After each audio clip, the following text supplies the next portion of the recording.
PodMoth. Boosed contains adult themes and language. Listener beware.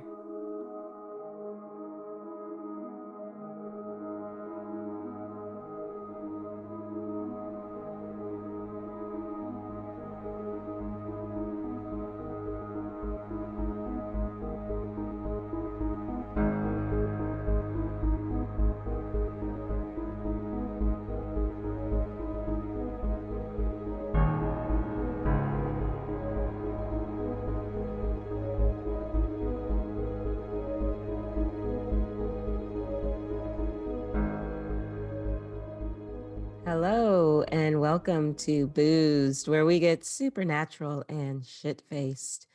I'm your host, Camille Monae, and I am joined with my co-host. And I'm your co-host, Sydney Johnson. I realize I don't say my last name a lot, but it's Johnson, in case anyone was wondering. Okay, thank you, Sydney, for that information, for sharing. And yeah, no problem. How are you? I'm okay. I'm real sleepy, real tired. Not gonna lie. It's a long day yesterday, and even though I have gotten rest since yesterday, it doesn't seem to be enough. So, sorry if my energy is a little low. I'm gonna try to. I tried some caffeine. That clearly didn't take. Maybe I should have tried another cup of coffee or tea before recording. But here we are, and I'm sorry. Bear with me if this is a little draggy and boring.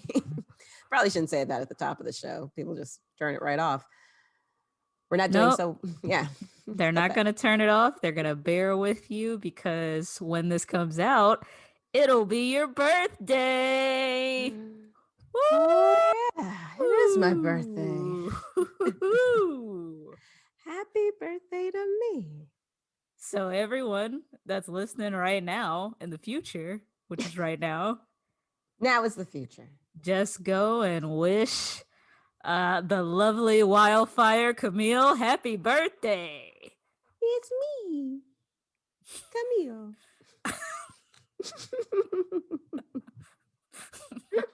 Forgive her that weird Mario take.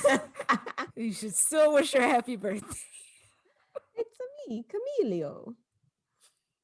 Yes. Thank you. Thank you for bringing that up because I did not look at the calendar that well to realize that. Yeah, it's my birthday today. Technically, happy birthday, Camille. Thank you very much, dear Sydney. I appreciate it. Happy birthday to me, my second quarantine birthday. Yes, you have had two. I've had two now. Everyone since like March 13th, we're in our second year of birthdayless celebrationless birthdays, or presumably celebrationless. Let's be real. I mean, yeah. I saw a birthday taking place like 2 days ago. So, well, you are in Georgia. I am in Georgia. Yes. You know, it's what it is. It's what's it. How are you? How are you doing? I'm doing pretty good. I got to look at some plants today, so that always makes me smile. Didn't find the one I was looking for. That's okay. But other than that, it's been a pretty good day. Wonderful. What are you drinking this evening, Sydney? Well, before we got started, I ventured and tried to make myself a homemade margarita mix for a homemade margarita. So I didn't have any simple syrup, so I melted down some brown sugar. I got some orange juice, some lime juice, some agave, some salt, a little bit of pinch of salt. It was pretty good. Okay, it's a pretty good cocktail. Look at you, mixologist of the year. You know. But, you know, that took some time. So you only made one. I didn't make enough, and that's why that's one of those reasons why I was like, I would never be a good bartender, because your glass is gonna end up being like a little above half full, no matter what I did. I still didn't make enough for the whole glass. Why is there like a sip of wine in here? But Anywho, Well, that's because you knocked the wine glass over at some point. okay, you So always gotta go back there. I'm not even drinking. That's why I'm not having wine tonight, just in case. Yes. I'm gonna take a shot of Cuervo because Ooh. it's your birthday, and I know you're Hey. a little tired, Aw. so I'll be the boozed one tonight. Well, thank you, friend. If I get a little out of pocket, then that's your fault. It is tequila. Oh, yes. I am gonna do the lick. What is it? The lick, shoot, suck. Oh. So, Shot. hold on, because I didn't even. Again, also, I have no shot glasses, so that I eyeballed the shot. So that could be more than a shot. I'm not sure. That's fine. Oh, okay. You can't. Let's not. That's okay. The way you encourage me to drink, I feel like whatever size that is Really good enough. Yes, take it. Do it. okay. What did I say? Lick, shoot, suck. I have no idea what those other steps are for. Shot. Oh, that looks not good. That looks so, your face is so upset right now. Oh. What happened? Did you do it in the wrong order? Baby. Ooh. Is that Cuervo still good? I think I've had this one since the election. Ooh. You gonna make it there? I do not drink tequila anymore, and it shows. Yeah. Okay, I'm all right. Good job. Thanks. The Good tears job. are gone. Look at you. Yeah. Happy birthday, Camille. Thank you. So yeah, but share us for my birthday. Give us a written review on Apple Podcasts. Share us with a friend. Like, subscribe. You can find us at Boosed Pod. Because I don't think I said any of this at the top of the show, so that's why I'm putting it awkwardly here. And also check us out. Check out our new media family, PodMoth Media Network. Be sure to check them out at podmoth.network to find information about other shows like ours. You'll hear an ad for one of our family member shows right now.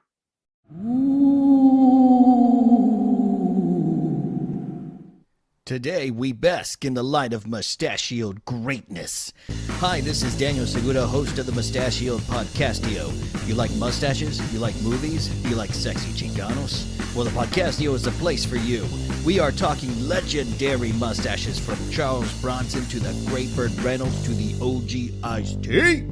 Find the Mustachioed Podcastio anywhere you listen to podcasts. That is MOUST-achioed Podcastio.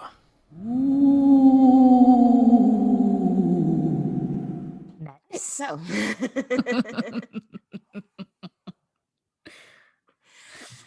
oh, all right. Are you ready for today's story, Sydney? Yes. I feel so dumb. Had I realized this was coming on my birthday, I might have done something more special for myself. Our Sorry. golden birthday was our first birthday. Have you never heard of the golden birthday? No. It's when you turn the age that your birth date is on, and ours was our first birthday. Oh, I don't think I've ever heard of that before. What's supposed to happen? Is there supposed to be like a thing? No. It's just golden. It's what it is. Well, speaking of superstitions. Speaking of superstitions. Speaking of birthdays, that's a superstition, right? How do I lead into whatever we're talking about? I don't know. What is our theme? Our theme.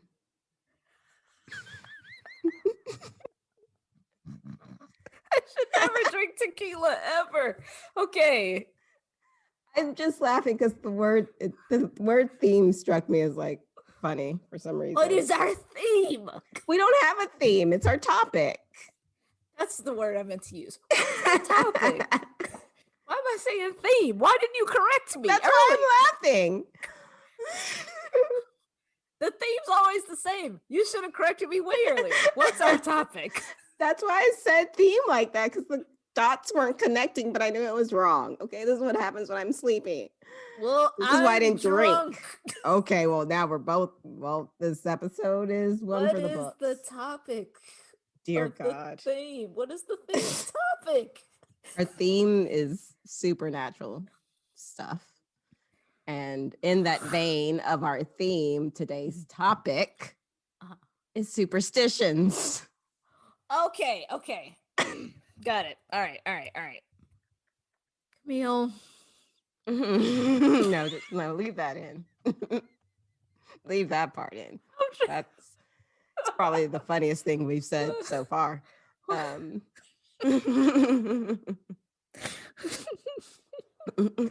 Okay. All right. Get it together. All right. Monae. Camille, what are we talking about today? No, don't go back. We're not going back. Or are we Forward, not? always forward. Forward only. That's the only direction. Yes, Luke Caging this shit. Moving forward. Superstitions. Cue the Stevie. Yes. I knew you'd be tempted. We can put maybe a short clip. Maybe just him saying superstitious. Superstitious. Very superstitious. That part. What was that? That's No. that's the synth in the back. Is that how that song goes? No. That is how that song goes. That doesn't sound right. That's how all his songs sound. Okay, don't come for Stevie. All right, I'm not that drunk. You know how I feel. I felt the dagger straight in my throat as I said it. From your look, your piercing gaze. I know. That's your favorite. I know. That's why your reaction was hilarious. I was waiting for it. Yeah, so we've talked a little bit here and there about certain superstitions, and that's part of what prompted me to want to look up some of the maybe weirder superstitions or how superstitions come about. So one particular instance, I remember we were talking about superstitions and you mentioned your grandmother and the broom. What was that again? What was your grandmother's broom superstition? She said if the broom sweeps your feet, you need to spit on the broom. If you don't spit on the bristles of the broom, you're gonna go to jail. But that's part of the reason why I wanted to do this topic, because I remember talking about that, and then we were talking about black cats when we were talking about black dogs. So yeah, that's what we're gonna go through a list of some superstitions and their origins, and kind of get an idea of why we do the things we do, and where do all these things really start? How do these kind of traditions get started? So to start, we're gonna quote some Wikipedia here, so bear with me. But the Oxford English Dictionary, let's go with something old and established then. It defines superstition as unreasonable or irrational or groundless awe, fear, notion, or belief about something unknown, mysterious, or imaginary, especially in regard of religion, religious beliefs, or practice based upon fear or ignorance, in specific meaning, an irrational religious belief or practice, a tenet, scruple, habit, etc., based on fear or ignorance. So basically, all these people say if you're superstitious, you are dumb. That doesn't seem fair. It really doesn't. According to the OED, excessively credulous or widely held but irrational belief in or reverence for the supernatural belief or supernatural influence, especially as leading to good or bad luck or practice based on such beliefs, also constitutes superstition. Now, there's this gentleman who wrote a book called Superstitio, I believe is the pronunciation. His name is Dieter Dieter Harmonings. Yeah, good luck. Nailed it. Categorizes superstitions in three categories: magic, divination, and observances. He further divides the observance category into signs and time. Time constitutes temporal prognostics, like observances of various days related to, like dog days, Egyptian days, year prognosis, and lunaries, whereas signs category constitutes signs like particular animal behaviors, like the call of birds or neighing of horses, or sighting of comets or dreams. So, superstitions, to break that all down, that was a lot. Basically, it's just a held belief that seems irrational, typically based around good or bad luck or some other supernatural or religious belief. And as we go through this list, we'll see a little bit of where that comes into play quite frequently when we talk about religious beliefs and superstitions. So, I am taking, we're just going to go down a list that I have taken from Google Arts and Culture, artsandculture.google.com. And they provide 18 superstitions from around the world. Listen, y'all, it's been a busy week. I was real tired. I did not want to do a whole lot of research today. So this is what you're getting. The first up, what would you think is maybe, give me one like popular superstition. See if you can guess the first one. I know what immediately popped into my head Mm-hmm. is not the first one, nor do I even think that it's a superstition. Oh, what's that? You step on a crack, you fake your mama's back. That is one that I saw in a different article, yes. But it okay. is not the first one of this one.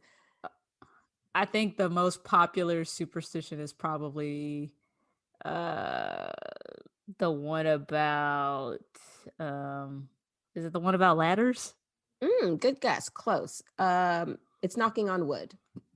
Okay. Yeah, that makes sense. Something I said earlier before we started recording. So this one is considered to be of Indo-European, Celtic, or possibly British origin. And there's different meanings, different types of varying ways of saying this in different cultures. But the roots of Indo-European or Celtic belief is that there were spirits, both good and bad, that resided inside of trees. And you could call forth these spirits for protection or chase them away by knocking on their home, being the bark of the tree, the wood, if you will. And others, particularly Christians, link the practice to the magical power of the wooden crucifix. Because of course you would. Get it? Wood. Mostly. But most likely, among the different theories, historians have attributed the superstition itself to a 19th century British children's game called Tiggy Touchwood, in which the young players claimed immunity from being tagged by touching the nearest piece of wood. Basically, like when you touch home base when you're it, I think is the basis of this game. Right. Yeah, so British people probably will say, instead of knocking on wood, they might say touch wood. So, yeah. Okay. Italians will say touch steel, which might be related to iron horseshoes. Poles, meaning people from Poland, and Russians touch unpainted wood. The Turks knock twice, and Latin Americans knock on wood with no legs, i.e. chairs, which confuses me because chairs have legs. Right. So I don't understand what they mean by wood with no legs. but I didn't look it up. Yeah, So anyway, there are legless chairs. how are there legless chairs? They're Like bean bags? no, like they have those wooden flat like Japanese chairs. Oh, okay, but this is Latin America. Oh, well, Do I they have mean, the same style of chairs? they may. Okay. Well, anyway. All right, moving on. Next. Throwing salt over your shoulder. Have you done that before? I have never done that actually. Okay. Any idea where it comes from? Well, take a guess. Throwing salt over your shoulder. Would that be salt? Is it from this country? From our country? No. Is it from South America? No. European, Christian, ancient Roman. Hmm. So think more along the lines of Christian. Where is the place where the lady turned into salt? That would be Lot's wife as they Yeah. were leaving Gomorrah. Isn't that Oh. the story of Sodom and Gomorrah? I think that's a separate story. Oh. Mm, Thanks, Bible study. All those Tuesdays for nothing. hmm.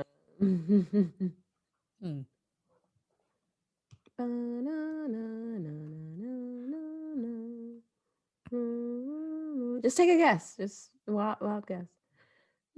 Am I supposed to be pinpointing a location or No, just like what do you think the root of the superstition is? Like what would you, if you had to guess why you would need to throw salt over your shoulder, what would you think is the cause of that? Oh. Like maybe to damn, I really don't know. I have no good guesses. okay. Well then, I will tell you. You're out of Jeopardy time. Perhaps Sorry, Alex. Sorry, rip to a real one. Rest in peace. So the idea of throwing salt over your shoulder also has something to do with warding off evil. In this case, the devil himself. So I've seen this in a couple of places. What they kind of link it back to is in Da Vinci's painting of the Last Supper, Judas is portrayed as having knocked over a thing of salt. So if you look at the painting at his like elbow, there's a small container that's been knocked over seemingly by his elbow, what appears to look like salt. Little iffy, but okay.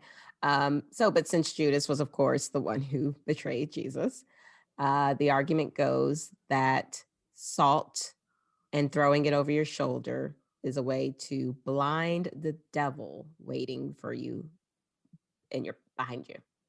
Like And the that's devil on your back. It's Devil off your back. it's only because it's salt because it looks like in that picture he's knocking over a salt dispenser. Mhm. Because there would have been salt dispensers during that time. I don't know when salt was created. Just because, I mean, yeah, salt's been around since the beginning of time. Well, you'd have to have a because bowl it's a mineral, but I mean, like, I'm not saying it's a salt shaker. Like from a diner. What did he knock over? It's like a bowl, like just a container. Oh, a bowl of salt. Okay. Well, I didn't say it was a salt shaker, did I? I guess I'm thinking of salt container in a modern 21st century. Not like the Mortons with a girl in the yellow raincoat sitting on the table. How do we know that? Did you get a good close look at it? I did look at it. Side note, someone said that picture looks like Jesus is trying to tell everybody that they should split the check and none of them are having it. Oh yeah. So to blind the devil. To blind the devil. Okay. Yes.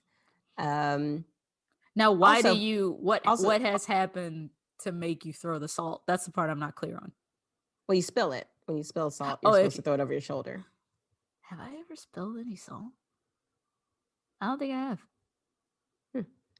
Well, in other versions of the superstition, Old Scratch was thought to reside just over your left shoulder, ready to tempt you. So the salt is thrown over your left shoulder. I don't know who Old Scratch is, though.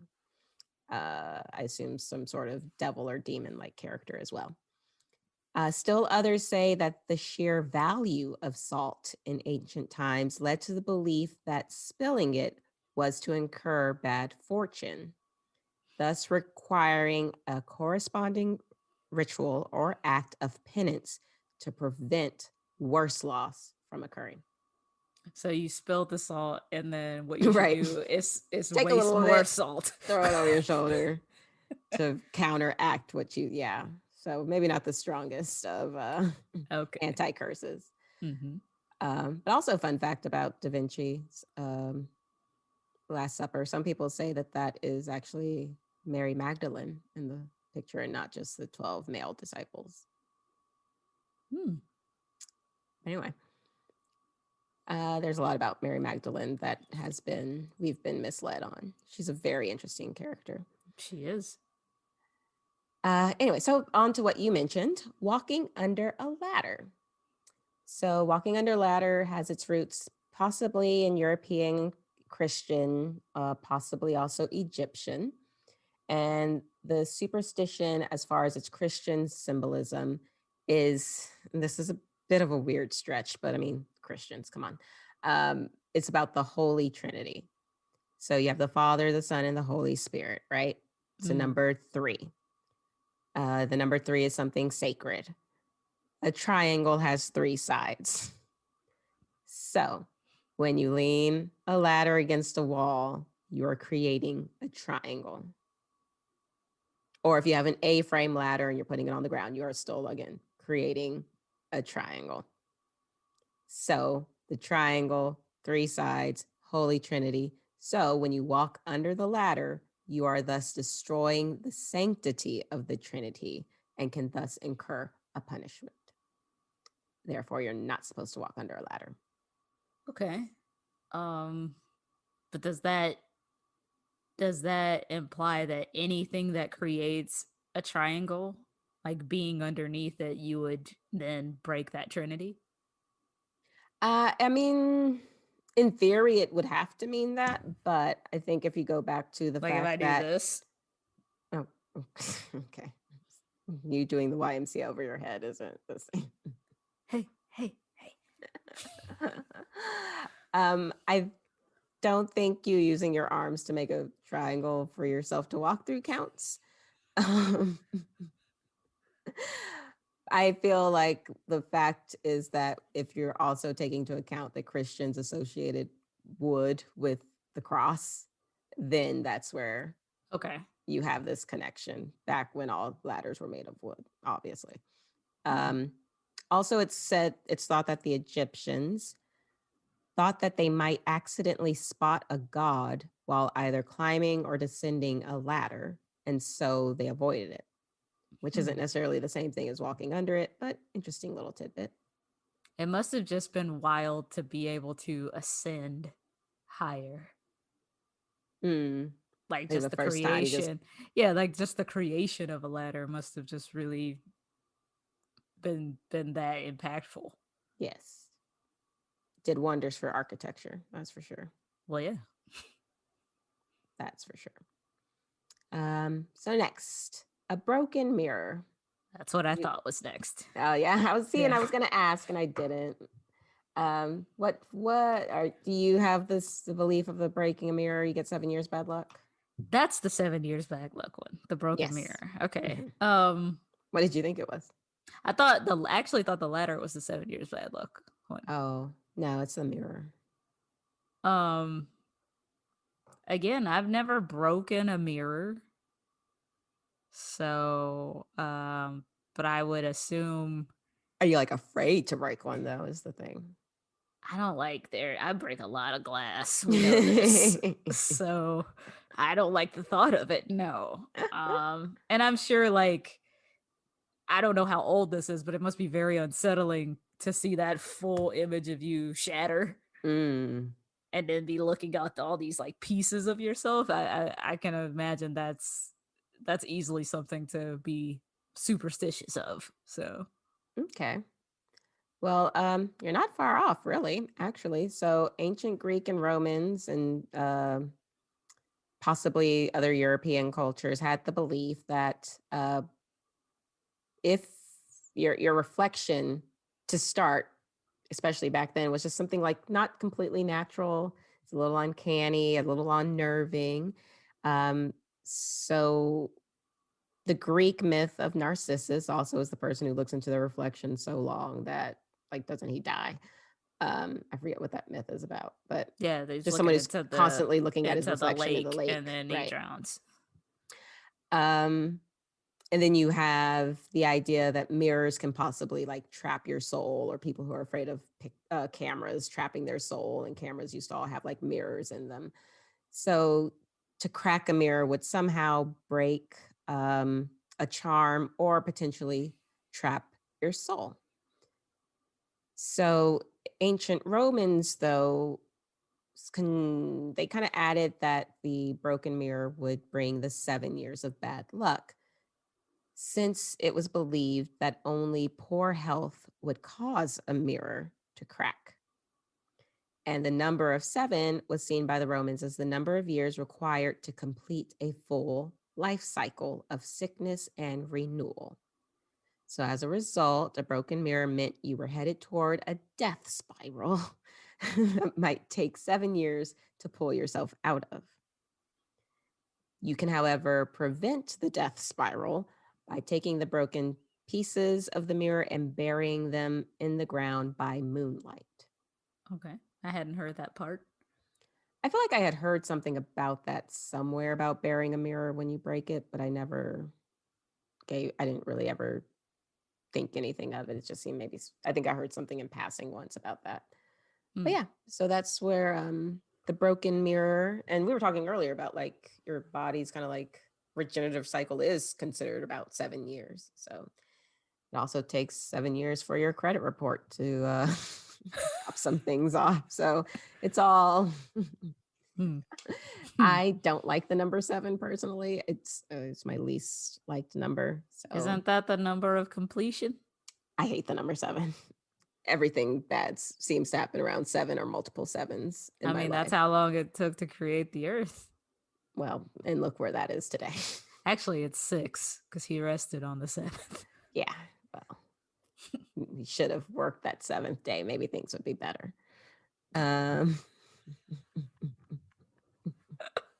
Just saying. You had the rest of eternity to rest. I don't know what you needed a day for. Anyway, here's the one you mentioned: step on a crack, break your mother's back. And this has some African and European folklore. So the superstition goes that if you step on a crack, it's going to foretell of a causing of harm to a family member. And as with mirrors, cracks in the earth, on a sidewalk, or anywhere have been seen as a portal to the realm of the supernatural, both good and bad. So to step on a crack means you might be inviting or releasing these unwelcome spirits into the world, ready to do one harm. Now, what is the relation to your mother? I would assume just a school children's, or just a catchy rhyme.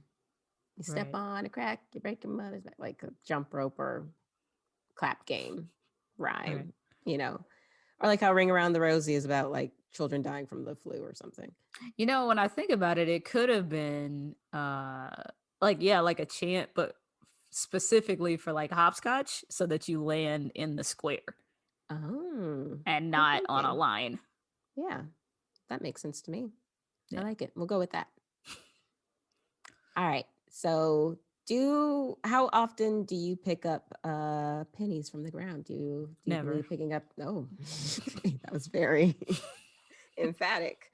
Any particular reason? My mom does it all the time. I just think change on the ground is gross.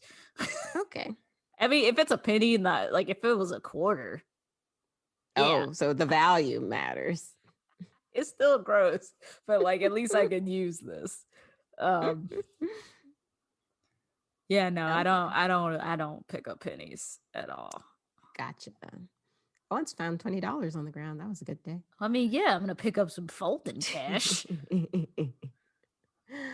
Well, the idea of finding a penny originates in, again, folk beliefs. Another one coming from Roman times. It's also still held in a lot of English and American cultures. And back in the day, there was this belief or idea that metal was very, very precious. And it was also very valuable just due to its rarity.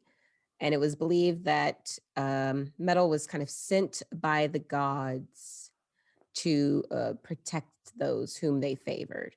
So pennies, thus being made from metal, if you were to find one, you'll have good fortune. But there is a caveat to that since it's two-headed coin, if you find it facing tails up, you should turn it over and leave it there for the next person, or you'll have bad luck. So you're only supposed to pick it up for yourself if it's heads up. So many rules. I know. I thought Really it was careful. just see a penny, pick it up all day long, you'll have good luck. I mean, that is what what's her face said in Greece. But look what happened to Kaniki after that. He got hit in the head with the car door, couldn't do the drag race. That was ridiculous. I mean, who even opens a door? Like that whole scene makes no sense. That's your gripe with Greece? Okay.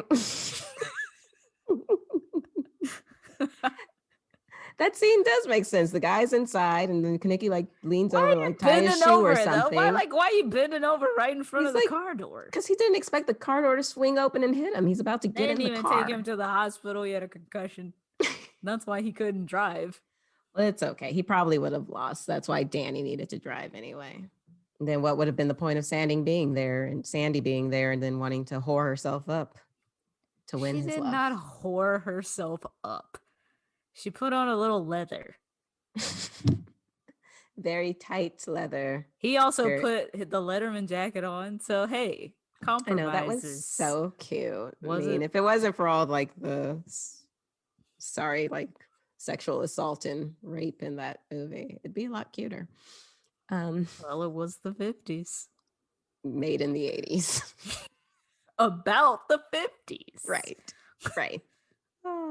So, next, have you ever looked up at a door, seen a horseshoe, and wondered why the heck that horseshoe is nailed to the door?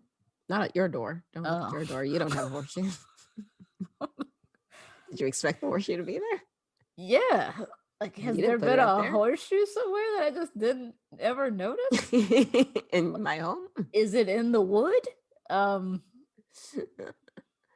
Yeah, I just thought that maybe wherever I am has a Western theme. You do, see it in a lot of Cracker Barrels.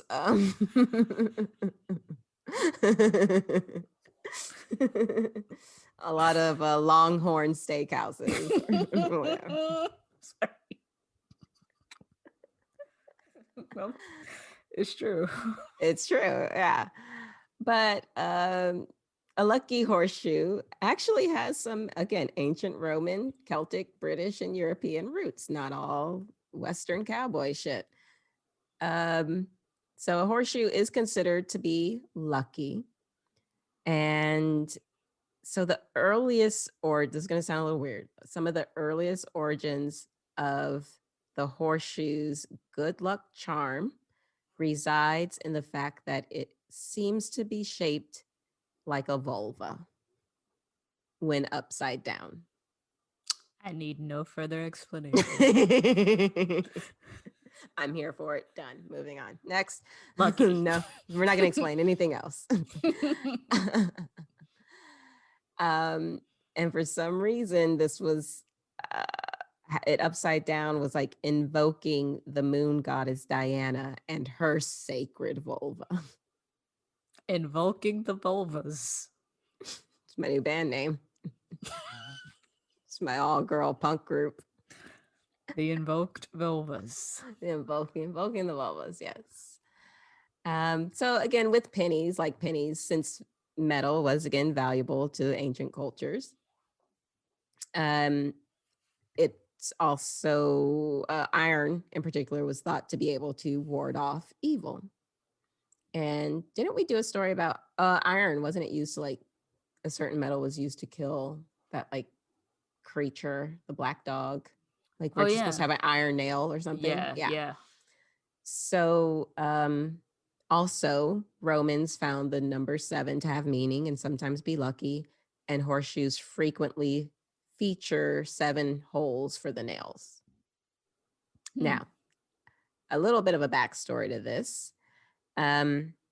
Probably what they say is the most famous story. I've never heard this story before, but it goes back to the story of Saint Dunstan, who worked as a blacksmith prior, of course, to becoming a saint. And the story says that one day the devil comes into his shop and asks for new shoes for his horse, which I mean, it's kind of pedestrian for the devil. But Dustin recognizes that it's the devil, as you do. And, he just played it off, kind of chilled, didn't let on. But instead of shoeing the horse, he shoed the devil with the horseshoe.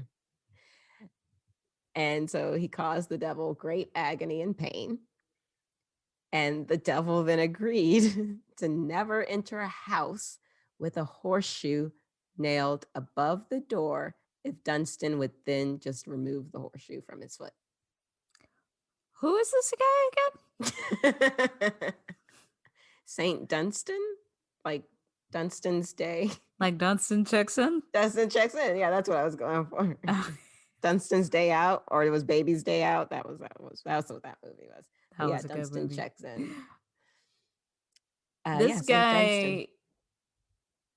This guy, this random saint. Well, he was just a guy, and then he became a saint. I guess for nailing the devil's foot with a horseshoe. I don't know why he got sainted. So this guy's just out here, and he's the one that sunned the devil, and that's it. That's all we know about him. That he sunned the devil? What? Like he put the devil in his place. Oh, okay. Well, wait, what was the word you used? What does that mean? I use sunned. It's slang. Oh, goodness. Youth words. Sorry, I'm talking to an old, remember? Jeez. I'm just copying. Look, I want to remain ambiguously aged. You do look 17, so it works for you. No, I don't. Yes, you do. No, I really don't. But how did he horseshoe the devil? I mean, listen. He just grabbed him?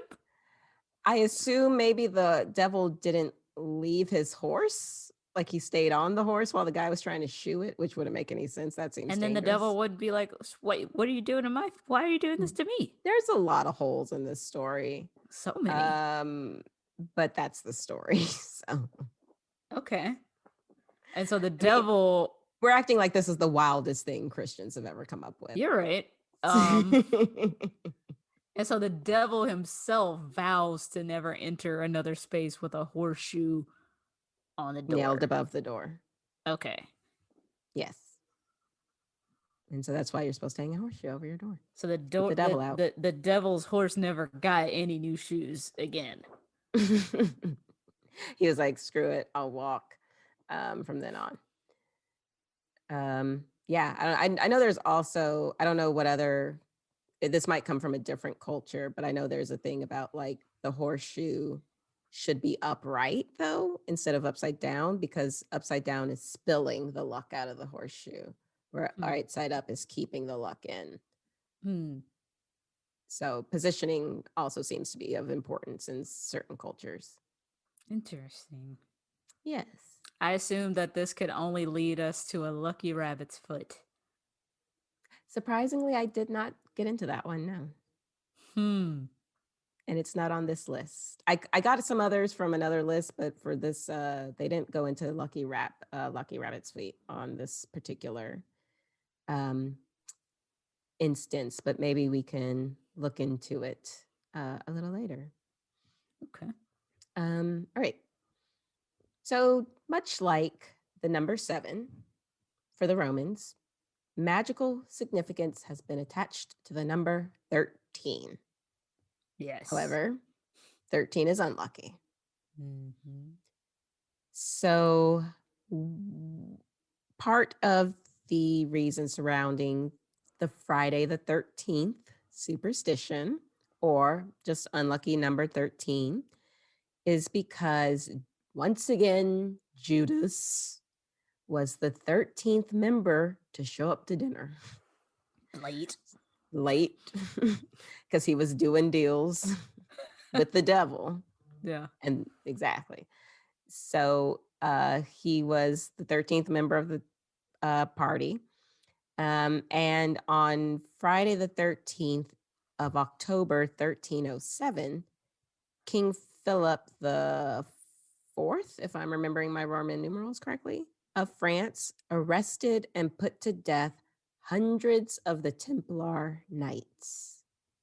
In another culture I was reading, there is another significance about the 13th. But it was like in another culture, it's Tuesday the 13th instead of Friday the 13th.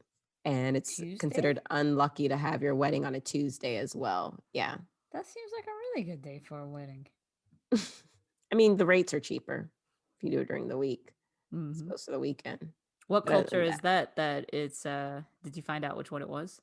that was a different article and I don't remember.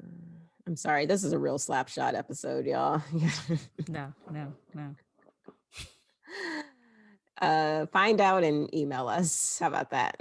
Leave a comment on this post for this episode about what other cultures have 13. Now on to black cats. Black cats. Those lovely, lovely creatures. Now, some cultures absolutely find that cats are good luck and should be worshipped in some cases, like ancient Egypt.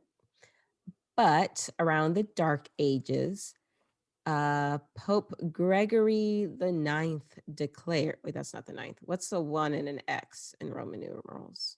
Isn't that I don't know Roman numerals either. Pope Gregory 1X, we'll call him. I always have to ask which Super Bowl. Ooh, which one is? Well, I know X is 10, but Yes. 9 is 5 with 4 eyes. Which one is? Oh, that's a V. 4 is 1V. 4 is 1V, yeah. And then V is 5. Right. And then you just add ones or eyes after the V for the numbers up to 10. So the X is not like. So X1 isn't like 9, whereas 5. No. Maybe? No. Doesn't the ones come after the X? Anyway, we're dumb. Someone who paid attention in math class is screaming at us. American education system, Whoop, whoop. guys. Success. Nothing but success. We're number 1 in incarceration. So that Pope, that guy, he declared them an incarnation of Satan. Just cause. I don't know. That just seemed to be the thing to do. So after that, people basically just started murdering black cats on holy days. The first Sunday of Lent, Easter. And then the Puritans of America connected them with witches. That is awful. Mm-hmm. And as we've mentioned before in Boosed Racism Corner, black just often has long been associated with evil and death. Yep. Moving right along. When was the last time you crossed your fingers? It's been a while. Well, this also has a religious background, believe it or not. It's Western European, pagan, and Christian, it seems. So this comes, the lucky finger cross, in pagan times in Western Europe, the practice of making a cross with your own and the index finger of another person was thought to concentrate the forces of good spirits and to seal a pact or wish with the person you're crossing fingers with. Okay. Now, over time, people realized that, I can cross my own fingers. So they started doing that. And that's basically what we do now still. There is a theory that this was also used for Christians to identify each other in secret back when Christians were being persecuted in ancient cultures. Mm. So, now getting into some other countries' superstitions, one that I know I am not familiar with very well. Have you ever been told not to chew gum at night? No. Well, apparently in Turkey, it is thought that if you chew gum after dark, the gum somehow magically transforms into the flesh of the dead. And they provide no explanation in this article. I did not look it up anymore. Like you're just chewing your gum, and then after a certain hour, it just starts to taste like somebody's elbow. Like free collect calls after 7. Don't call me until after 7. We have only so many minutes on our phone line. Yeah, after a certain time, once that sun goes down, it's human. The gum is human. The gum is people. Oh, I like the Soylent Green reference. Thank you. The number 4 in China is considered to be bad luck because for the Chinese, the number 4 has similarity in pronunciation to the word for death. Okay. So now have you heard, I know you've heard about the evil eye. What do you know about the evil eye? The evil eye. Mm-hmm. Not. I feel like not much. I've heard of it. Yeah. So when we're talking about the evil eye, at least in this case, we're talking about the pendant that you see that's like blue. Oh, is that white, the evil eye? And then blue, and then like it looks like an eye. I bought one of those in Greece. Yeah. Well, it has Mediterranean and Middle Eastern roots, so that makes sense that you would buy it over in Greece. So it's a common belief in those cultures that to achieve too much success would invite the anger and envy of the gods, who would then smite you. Because why not? They had nothing better to do. Mm-hmm. And so in response to the fear of the curse from the gods, people began fashioning those amulets with the image of an evil eye or a nazar, which would then help ward off the horrible punishment from the gods. Okay. Yeah. So the eye itself is actually helping you. The eye itself is supposed to be a protection, yes. Okay. I think there's it gets conflated, I think sometimes, but at least the phrase evil eye gets conflated with it being just the bad thing, but it's preventing the bad. It's also preventing, yeah. Okay. So now here we go to sweeping of the feet, which this says has a South American root. Really? Mm-hmm. In South America, they believe that if your feet are swept over by a broom, you will remain single for the rest of your life. Oh, no. Which explains a lot of my life. And I've definitely accidentally swept over my own foot. More than once. Wow. She's talking about jail. This is way right. I don't know where your grandma got jail from. But you are supposed to immediately spit on the bristles of the broom. Did it say that? It says that here, yeah. To break the curse, you have to immediately spit on the broom. Now, this has roots in Brazil. There's, of course, if there's more roots to it, its specific origin isn't exactly known. But then it's also kind of tied to, it says here that it's like, legend has it that a woman who cannot keep up a house would not make a good wife. Therefore, if you're sweeping over your own feet, you're probably bad at housework. Therefore, you shouldn't be marrying. No one will want to marry you. So you're going to be single forever because you're horrible at housework, which sounds like some patriarchy bullshit to me, but pretty convenient. So what did you end up learning when you kind of deep dived into sweeping over your feet? You mentioned. Well, I think it seems as if everybody tied a different result to it. Like, um, but it all sort of culminates in like something bad is going to happen. But I did think that was sort of like an American South Gotcha. Yeah. superstition. So I'm surprised to hear that it's from South America. Yeah. Oh, I mean, at least that particular. I wonder how that stuff like trickles into other cultures. Well, I think it's just like anything with, people moving around, immigration Yeah. and migrations, and, the fact that we celebrate St. Patrick's Day here in America. I don't do that. Well, I mean, you know what I mean. But a lot of our Christmas traditions, like we talked about, come from the Dutch people who like immigrated to America back in the day, and they brought their traditions with them. So that's how we get most things. And then I think, like I've said before, some things are just kind of oddly universal, it seems, which, maybe might be a clue as to maybe Pangea. We were all in one place, Right. all one culture at one point in time. We all come from the same root, clearly, scientifically, that's been proven. So the fact is, we've all been connected for forever in different ways. An itchy palm. That if your palm's itchy, the money's coming. That is correct. But did you know that it is distinctly your right hand that's supposed to itch? No, I didn't know that. Yes. So if your right hand is itching, that means money is coming your way.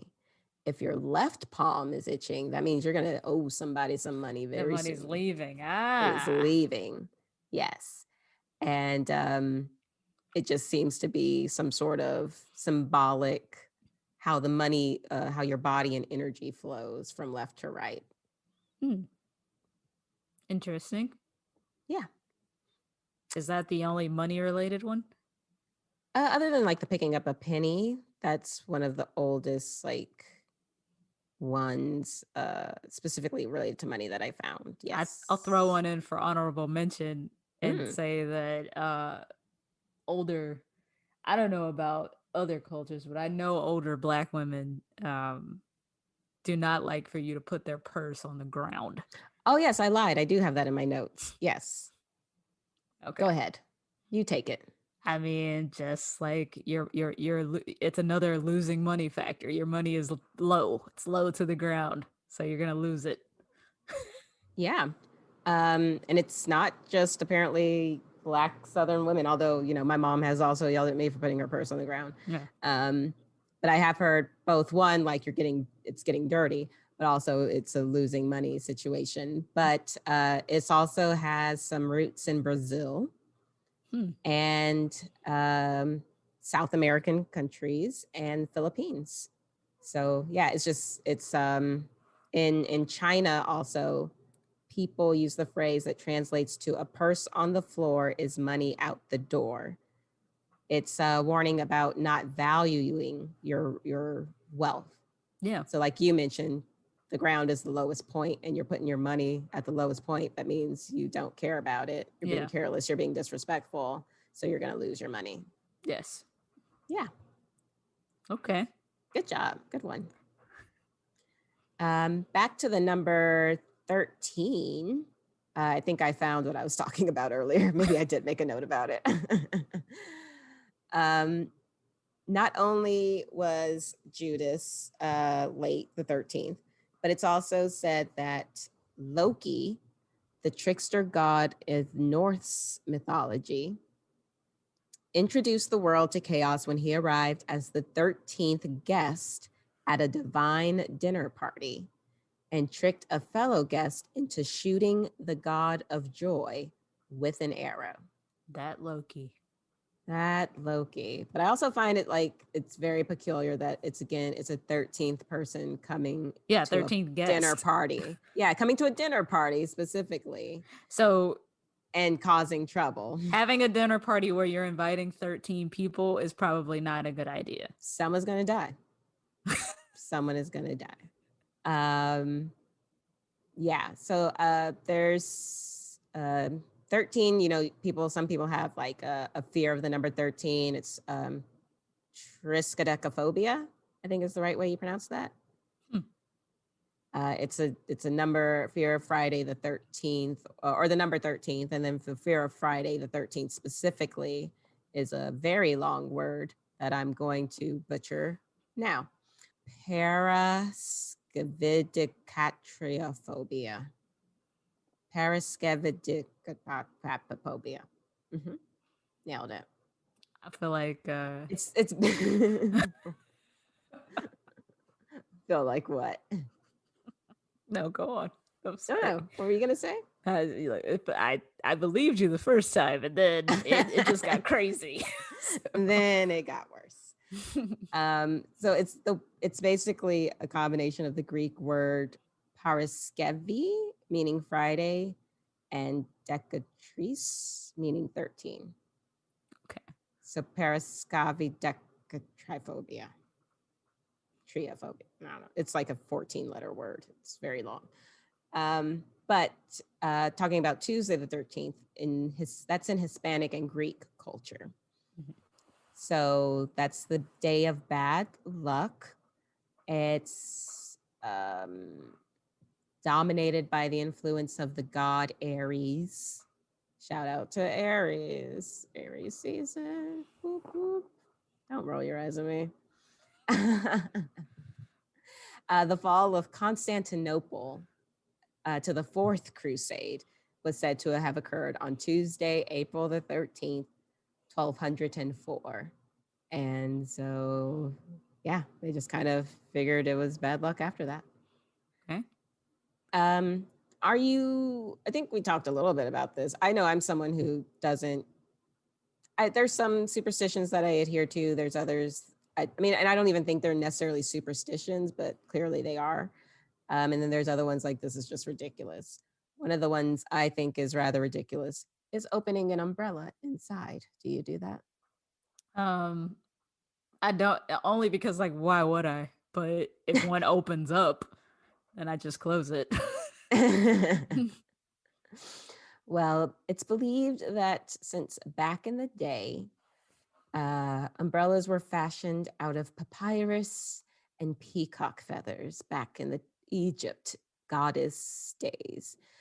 They were designed to look like that, of the likeness of an Egyptian goddess of the sky, Nut. An umbrella shade was therefore sacred and strictly reserved for nobility. Anyone else who even stepped into the shadow of an umbrella was considered being sacrilegious. And opening an umbrella indoors was said to go against its natural purpose and would consequently be considered an insult to the god of the sun, according to some people. Those people being historians. I shouldn't have said people. It's not like random people on the internet. It's historians. It's weird how some of this stuff is very much tied to like some sort of ease or like something that's helpful, and but it's just being discovered, so it's only for the godliest of people, and anybody else Right. doing it, like the medal is from the god given to the people who he cares about the most. When really it's just like, But if you get who, too much money, we're going to kill you. We're going to smite you. yeah. Right. So it's going against the god of the sun to be even using it that way. Yeah. Any new tool being used the wrong way is just abusing its use, and so therefore you're going to end up with bad luck, apparently. So we've talked about some theater superstitions before. There's the ghost light. There is a superstition that you're not supposed to whistle on set, or on stage, I should say. And that comes from the fact that sailors used to run the fly rigging of a theater before everything was automated and made safe. But the way sailors would communicate, or stagehands who did this would communicate, would be by whistling. So if you, as a non-stagehand, would come on set or on stage, sorry, and whistle for any reason, you may be unconsciously signaling that something needs to fly in and out of the space, and therefore a piece of scenery could land on your head. Well, that just seems, I mean, I don't even know if yeah, don't whistle when the whistles mean something. Yeah. Clearly a practice. I mean, that's not really a concern anymore, although rigging is typically also still a dangerous thing Mhm. to work with Well, because it involves a lot of weights and pulleys and levers. sure. But yeah, there's also if you have a bad dress rehearsal, that means your opening is going to be great. Saying break a leg to an actor instead of good luck comes from one source is that the curtains on the side of the stage are called legs. Mhm. And so there's two different versions of this I've heard. So to break a leg would mean you get so many ovations that they have to raise the curtain over and down again, up and down again, that eventually the ropes just snap and you break the legs. Because you've had to come back out and do so many ovations and they've had to raise the curtain again to let you back into the spotlight. The other thing is that to break the legs means to come out from the legs, those curtains on the sides, into the spotlight. So hopefully by breaking the legs, it means coming into the spotlight, which Ah, means you have a great role and you're being, seen and wonderful, I of like course, in your both of performance. those. Yeah, Yeah. both pretty positive. And now have you, since it was just recently March, we'll wrap up with do you have you ever seen or found a four-leaf clover? No. And I looked so hard when I was young. I mean, I would look for hours during recess. Oh, me too. That's funny. I was obsessed with finding them for a little while there. Yeah. Um, well, maybe the reason you can't find one is because of that darn Eve in the Garden of Eden. Is it her fault again? When isn't it? When isn't it not this bitch's fault? Okay. She's to blame for everything. If you believe the Bible. I have some thoughts about that. But as the legend goes, when Eve left the Garden of Eden, when she was cast out after Adam took a bite of the apple, let's be very clear, It was him. it was him. He did it. He did it. And then they got kicked out. She did it. Nothing happened. Mhm. That's all I'll say. But as they were being expelled for her quote mistake or her sin or whatever, she took a four-leaf clover with her to remind her of Eden. And now they are rare because they weren't, I guess they didn't prosper after that. I don't know. She didn't plant it and progenate it. But they're also now seen as the symbol of luck and prosperity. Hmm. Because it was something that was taken from the garden and brought into the world and thus is now very rare. And that is all I have today for some popular superstitions. It's I mean, it is not surprising that so many of them stem from a religious uh tradition. Mm-hmm. Yeah, religion just lousy with superstition and traditions and Yes. symbolism and yeah. But I don't know why I'm surprised that weren't more sort of cultivated once this the quote unquote new world was came to be. Mm. I think some of them, I mean, just kind of like we saw, some of them change. It's something you do, but we've lost the meaning of it, you Mhm. know? Like I don't know how many people know why they cross their fingers or know why they throw salt over their shoulder. It's just a thing we do. Yeah, Why do you do it? Well, because it's unlucky if you don't. Like right. I had never heard, I'd always seen horseshoes and I had heard the one theory of it holding luck or letting out luck, but I'd never heard like it was because some random dude horseshoe the devil without him knowing it. Like that's very random, old school kind of story, folklore. Yeah, I Are, mean, are, are there any that you've heard that you were surprised weren't covered or that And you want to add to the list?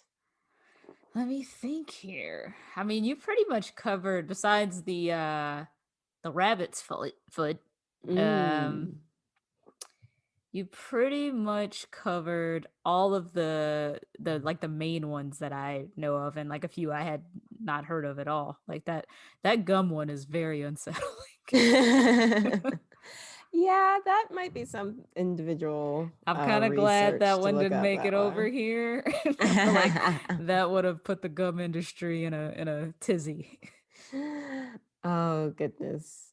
Oh, well, just I did see one thing about rabbits, and I am just Googling it as we speak right now to Mhm. see if I can find anything real quick. But one thing I did see about rabbit, and I have to remember this for Thursday, is that what something you're supposed to do is when you wake up on the first day of the month, is the first thing that you're supposed to say is rabbit, rabbit.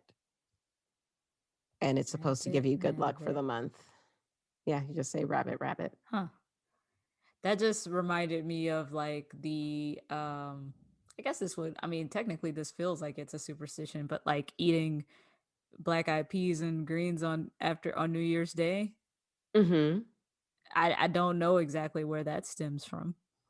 Yeah, that one actually, I have the article pulled up already because I figured you would mention that. Um, but it's it has an origin. This says that there's evidence that people ate black-eyed peas for luck as early as 500 AD as part of the Jewish holiday Rosh Hashanah. But the tradition of eating black-eyed peas with rice is African in origin uh, throughout the South, especially in the Carolinas. And so the enslaved Africans would have the peas with pilaus or rice, Mm. and also would add chicken or shrimp to that. And when you add black eyed peas, you come up with a new dish called Hoppin' John. So there's actually a whole dish called Hoppin' John with those ingredients in it. And it's, again, supposed to bring luck. And then you have the collard greens, which are usually eaten, which is supposed to be for money and wealth. Mhm. And cornbread is supposed to symbolize gold. Okay. So, yeah, it just seems, again, one of those kind of like ancient things that moved from one culture to another potentially and took on some new meanings. And here you go. There's your black eyed peas on New Year's, which I've never done, which maybe that's why I'm still poor. Maybe I should. No black eyed Um, peas. You don't like greens. I mean, I don't mind eating black eyed peas if they're made well. Greens, I'd rather not. I love a good piece of cornbread, that's for sure. You're missing out on your prosperity. I am. I really, really am. I kind of briefly looking, it's a little too much to get into, but the rabbit's foot has something to do with some dead guy's corpse. Oh. So yeah, that's something for you to Wikipedia later. Yeah. That I one's don't, I for don't, you guys. yeah, you tell us, you research, and then you tell us in a review on Apple Podcasts what that means. Um, but yeah, like I was saying, so a related good luck ritual in Britain and America is to say, actually, this says 3 times rabbit, rabbit, rabbit upon waking on the first day of the month to bring good luck over the remainder of that month. And it doesn't say why, but I assume it also has to do with whatever rabbits seem to be lucky for. Okay. The most I know about like rabbits has to do with Easter. So, and the Right. fact that it's like tied to the pagan gods, and Right. of course, all the assimilation and theft of culture in order to force people into Christianity. But anyway, that's a different story for a different day. Yeah. No, I can't think of any other ones. I don't know. But I don't feel like I'm missing any. I mean, I'm probably surely missing some, but Yeah, I mean, of course, every culture is going to have something different that they do or believe. So I'm sure there's thousands of. oh, splitting the pole. Mm, mm-hmm. So there's one. I think just drawing back to like grandmother stuff, you used to have to like if it's thundering at night and then you gotta turn all the TVs off and like So you don't get turn all the electrocuted. light. No, I don't even think that was what I think it's like Oh, that's what I understood. God's working. You can't even talk. They don't even want you talking to each other. Oh, Like gotcha. there's something happening. We need to be quiet and we need to turn everything off. And I don't know where that comes from. I wouldn't be surprised now if it had some like maybe some South American Mhm. or religious origins. But Yeah, I don't know. I just always heard that like you're supposed to get off the phone because the electricity can come through the phone. Or like to turn electronics off because it could come through the sockets. That's why I said that, because that's what I don't know who told me that, but that's what I've always associated with is like, oh, you're not supposed to be in the shower during a lightning storm. You're not supposed to be on the phone yeah. because all of those things can hit a wire. The lightning can hit a wire and just travel, or it can come through your window and electrocute you in the tub. Yeah. Yeah, just kind of bizarre. Yeah. Which something I'm sure there's some point a story happened where that did happen to somebody. Sure, yeah. Probably not exactly like that, but similar. And that's just what we ended up with. But Yeah, it's funny. that one being like because I mean it is like that would the reason was like God's working, let God work. So it's clearly a religious superstition. So Interesting. No, I know. I mean, I mentioned a couple before, like touching the roof of your car or holding your breath as you go under a yellow light, or holding your breath as you drive past the cemetery. Just like really, again, just seemingly silly, random things, which clearly, when you dig into it, have deeper meanings from somewhere. So, be careful, I guess, is the moral of that story when you go to make fun of someone's traditions or superstitions, yeah. because you never really know what their truth of it is or where their belief of it comes from. And sometimes it's just because it's what everyone else does. So it's what I was It's told to just do. like part of your culture and even if it's not like something that you have this like deep belief in, it's worth preserving just as something Right. that is a It's part of the culture you come it's from. cultural. Yeah. Yeah. So Awesome. Well, any other thoughts before we wrap it up this evening? I think it is also like I'm superstitious that if people don't go out and just like have a great day on their birthday, that the next birthday is gonna be very strange. So Well, considering I did literally nothing my last birthday, wouldn't that yeah. make this birthday the strange one? So when do I break this curse? Do I have to break that curse?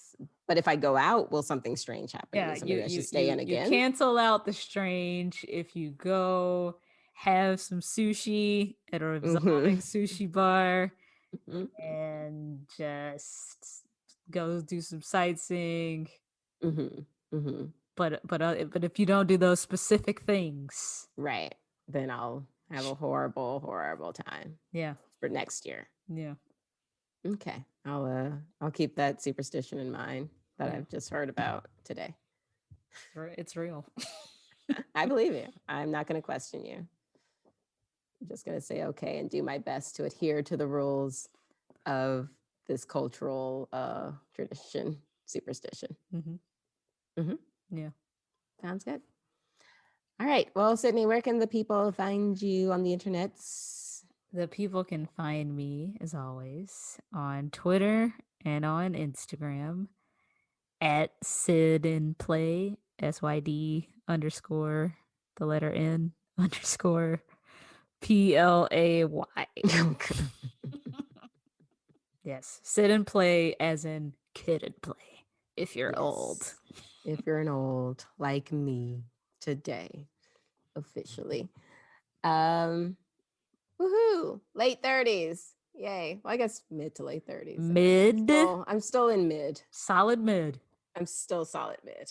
There It's you my go. last year in mid 30s land. So next year will be mid and a half. You're just like And gravitating towards the worst. Mid. You're in the mid, the middle. 40s isn't the worst. I'm just like, I feel like I'm in No, this no, no, weird, no. It's I just not feel the like I'm in this worst. weird limbo right now. So like, I just need it to happen, it seems. So I guess I can say, well, it happened and here we are now. I don't know. Anyway, birthdays are weird. You can find me at the Camille Monae if you'd like to drop me a birthday line today. That'd be nice. I'm on Instagram, Twitter, Facebook, TikTok at the Camille Monae. And you can find the podcast at Boosed Pod on all of those same platforms. You can also find us on Patreon at patreon.com/boosed pod to make a monthly contribution to support the show. Our first level is at $2 a month. And I did finally add some things. Mm. I finally added the extra content from Vincent's episode. So his third story that he told us is finally out there on Patreon. Got a couple of photos up there as well. And who knows, maybe if we get this episode wrapped up early, maybe I'll release the birthday episode early on Patreon too. But you got to be a donor to get that good. And don't forget to check out our family of shows at podmoth.network, as we are part of the PodMoth media family now. Got some great other true crime, conspiracy, supernatural stories over there. Just a lovely group of people talking about the weird, the strange, and again, some true crime. So some of the things, my other interest. Mm-hmm. So definitely check out those shows. Check out the website to find your new favorite podcast, apart from us, of course. Thank you.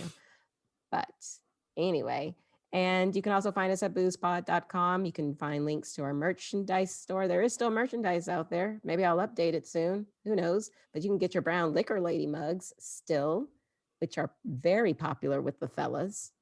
So who knows? Get one for the guy in your life. Get one for the girl in your life. Anyone can be Anyone. a brown liquor lady. We do not discriminate. Gender is a myth. Made up. Done. We're over it. And we're over this episode. So thank you again, dear listener, as always, for listening to another episode of Boosed. We will see you next time. Take care of yourselves. Take care of one another. Wear a goddamn mask, even if you have your vaccine. Wear it. Keep wearing Wear them. it, until forever. That's where Until we're at. forever. The bottom halves of our face is no They're longer gone. a thing. They're gone. We're only looking at eyes. That's all it. the attraction is in the eyes. So get used to it. All right. Well, thanks for listening. We'll see you next time. Bye-bye. Bye. Thank you for listening to Boosed. Our theme was composed by Vincent Parish. Sound production is done by Sydney Johnson. You can find us on social media at Boosed Pod. That's BOOSED Pod. If you would like to support the show, please go to patreon.com/boostpod to make a contribution. Thank you for listening. And don't forget, get boozed.